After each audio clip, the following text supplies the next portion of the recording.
Ayan, mga boss, ngayong umaga naman mapag-usapan natin ang isang magandang musical na dapat talagang mapanood natin at abangan nga syempre ng ating mga boss. At ngayong umaga pag-uusapan nga natin more about this musical and how and where we will be able to catch it. Kasama syempre ang Executive Director at ang Assistant Director ng musical na ito, si Miss Putit Rivera at si Miss Laura Guevara. Good morning po. Yes. First of all, let's talk about the musical. It's Ang Pasyon ni Obispo Alfredo Versosa ng Nueva Segovia at Lipa. So, for him to have a musical, kumbaga, people are wondering what did he do in his lifetime for his story to be known by people. Alfredo Versosa was a very dedicated priest and eventually who became the bishop of Lipa. He rebuilt Lipa. Kasi kung natatandaan ninyo, nung panahon ng Hapon, nabomba ang Lipa. Yes. Grounded sila, wala natira. So siya ang nagsimula, buhayin uli ang katedral, ang mga kongregasyon, ang mga seminaryo, inimbitahan niya sa Lipa para magtayo sila ng mga kanilang mga seminaryo, kongregasyon sa Lipa. At siya ay isang katekista na nagtuturo ng what the Catholicism is all about. And then why make his life story into a musical? Where did the inspiration of making a musical out of his life come from? Yes. Well, his cause for hood opened last year, in January last year. And the reason for that is because of his virtues. He was a priest at the time that there was an Aglipayan schism back in Ilocos. Yes. And so at the time, 99% of the Ilocanos were Aglipayans. Okay. And because of his work, I suppose they began to come back to Catholicism. And because of that, nakita ng mga hierarchy of bishops at the time, who were mostly Americans, that he was a very good priest. So he was given the Diocese of Lipa as his diocese. And he was only 39 years old at the time. Wow. A very young bishop. Very young. And that was back in 1917. So then he was a bishop there for 33 years, spanning, as Potit said, the World War II. Yes. So not only did he invite conferences and rebuilt after the war, he was also there during the shower of petals that happened, and that was the end of his role as bishop. All right. Yes. And may I add, at that time when you say Archdiocese of Lipa, it's not only Batangas. It also covered Quezon. It covered Marinduque, Mindoro. It covered Mindoro. Masyadong malaki, malawak. Imagine nyo, wala pa masyadong sasakyan nun. Yes. So, kailangan puntahan niya lahat ng dioceses na yon, mga places na yung mga parishes, nakakabayo, kung minsan naglalakad. And syempre, yung communication din nila, correct. Communication during that time wasn't as evolved or as easy, as convenient as it is now. Oh, that is very true. That is very true. So you can just imagine his zeal in the Catholic faith to convert, to teach people the Catholic faith. All right. Now let's talk more about the production. It's a musical, so we have original music written for this musical. Yes, the original music is written by Arnel Ato del Rosario. And then you've already had your opening, Gala Nights. Yes. The play is directed by Joey Nombres. It was written by Frank G. Rivera. And we have myself as assistant director, costumes by Eric Pineda. We also have Lani Tapia as our stage manager. Glendale Documos, Reynan Halos, and Julius Empredo. And this musical is produced by missionary catechists of the Sacred Heart. And this is the congregation founded by Bishop Alfredo Versosa. All right. With also the help of the the foundation in His name. Okay. So, paano naman mapapanood ng ating mga boss ngayon na interesado, syempre, especially now that we've talked about the backstory and kumbaga what it is about and kumbaga what they are to expect with the people behind it, where can they catch the next showing of this musical? Ang susunod na papalabas ang musikal sa SM Sky Dome sa July 17, 2 p.m. at p.m. po.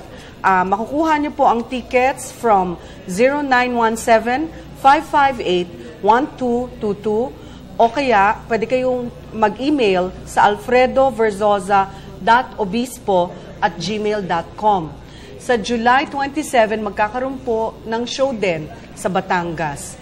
At sa August, may mga naka-line up, pero fini-firm up pa po namin yung mga places. Alright, so yan, siguradong maraming mga boss natin ang mag-aabang dyan. Kaya maraming salamat at syempre good luck and congratulations po. That was Potit Rivera and Laura Guevara. Thank you, Sandro. And I understand now we have a special number. Kumbaga, it's an excerpt from the play that will be performed in a cappella by the cast of Ang Pasyon ni Obispo Alfredo Verzosa ng Nueva Segovia at Lipa. Nandiyan na si Obispo. Obispo, sabi niyo po, tuturuan niyo po kami ng kanta. Gusto niyo ba yung tinuro sa aking awit ni Mama?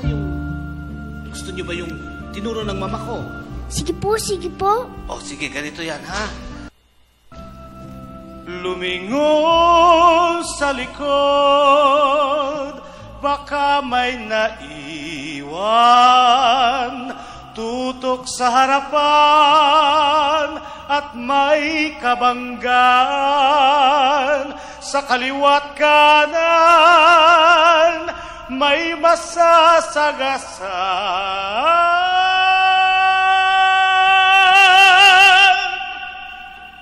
Tingin sa ibaba at may natapakan. Bago umabante, dapat ay tumingin doon sa itaas, saka manalangin, magpasalamat sa poong Hesukristo. Nang dahil sa Kanya, langit aabutin. Lumingon sa likod, baka may naiwan. Tutok sa harapan at may kabanggaan. Sa kaliwat kanan may masasagasaan. Tingin sa ibaba at may natapakan. Bago umabante, dapat ay tumingin doon sa itaas, saka manalangin, magpasalamat sa buong Hesukristo.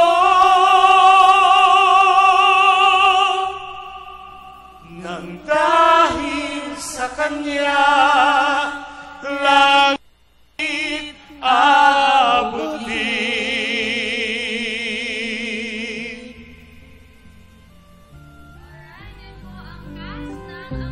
Ni Obispo Alfredo Verzosa ng Nueva Segovia at Lipa. Of course, let us all welcome Dio Marco, Obispo Verzosa, Malen Estedola, Nina Estedola, Stephen James Estedola, sila po ang taong bayan. Wow, ang gagaling nyo naman and very excited na ako sa inyong musical play. Siyempre sa'yo muna, Dio, very challenging yung role. Bishop Dio, very challenging yung role. Kamusta po ang preparations natin at paghahanda dun sa character? Meron kaming binigyan po ako ng isang DVD ng documentary ni Obispo Verzosa ni Sister Gwen after ng aming audition.